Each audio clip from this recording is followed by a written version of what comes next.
Back again with another music review. Got my Manor Island t-shirt on today. Hope you guys can appreciate that. We're going to be reviewing Dma'S' new album. Dma'S released their third studio album, The Glow, on IOU, the record label, last Friday.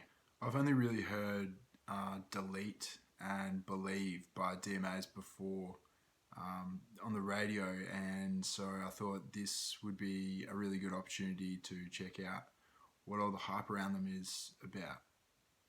Dma'S are a three-piece rock band from Sydney. Their names are Tommy O'Dell, Matt Mason and Johnny Took. Dma'S have had quite a bit of ARIA success, and their genre section on their Wikipedia page says Britpop revival and indie rock. After gaining international success, they moved over to Europe to tour, but they've been back in Australia since then for lockdown. Dma'S have worked with Kim Moyes from the Presets, and they've supported Kasabian, The Kooks, Richard Ashcroft and Liam Gallagher.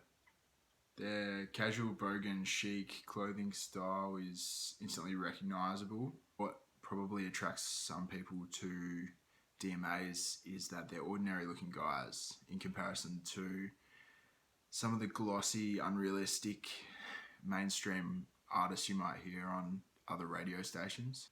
Dma'S have been compared to Oasis and the Stone Roses.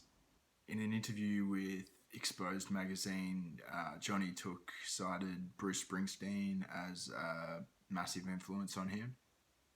The Dma'S song Play It Out was featured on a FIFA soundtrack. Prior to recording the Believe cover on Triple J, the band actually pitched like 7 songs to Triple J, which were all turned down before the Cher song. Let's get on with the review. Life is a Game of Changing is very ethereal, electronic type sound to it. Reminds me of New Order, Underworld or some Hot Chip. The lyrics on Hello Girlfriend sounded really candid, but I get the feeling they might just be a made up story. YouTube videos of the band playing at Brixton Academy shows the crowd enjoying both traditional and new electronic type lineups. Some of the acoustic guitar on the album sounds exactly like Oasis, and I don't think that's a coincidence, but I think it makes sense for the band to pander to what the wider fan base enjoy. Tommy O'Dell's vocals on the album retained their signature youthful sound, and I think they've been engineered really well. The sound of The Glow as an album is very polished and professional. I think the poppy sound of some songs on the album can be attributed to Stuart Price, the producer of the album. I like that they've taken influences or comparisons on board with this album, but not let those define the album. It still retains the unique kind of Dma'S flavour. Dma'S flavour. Dma'S flavour.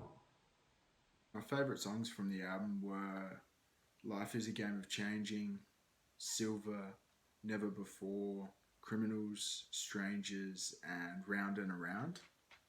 Although it's not something I'd usually be eager to listen to, The Glow by Dma'S pleasantly surprised me, and I give it 7 out of 10. Johnny Took said in a recent interview that the band plans to put out another EP this year.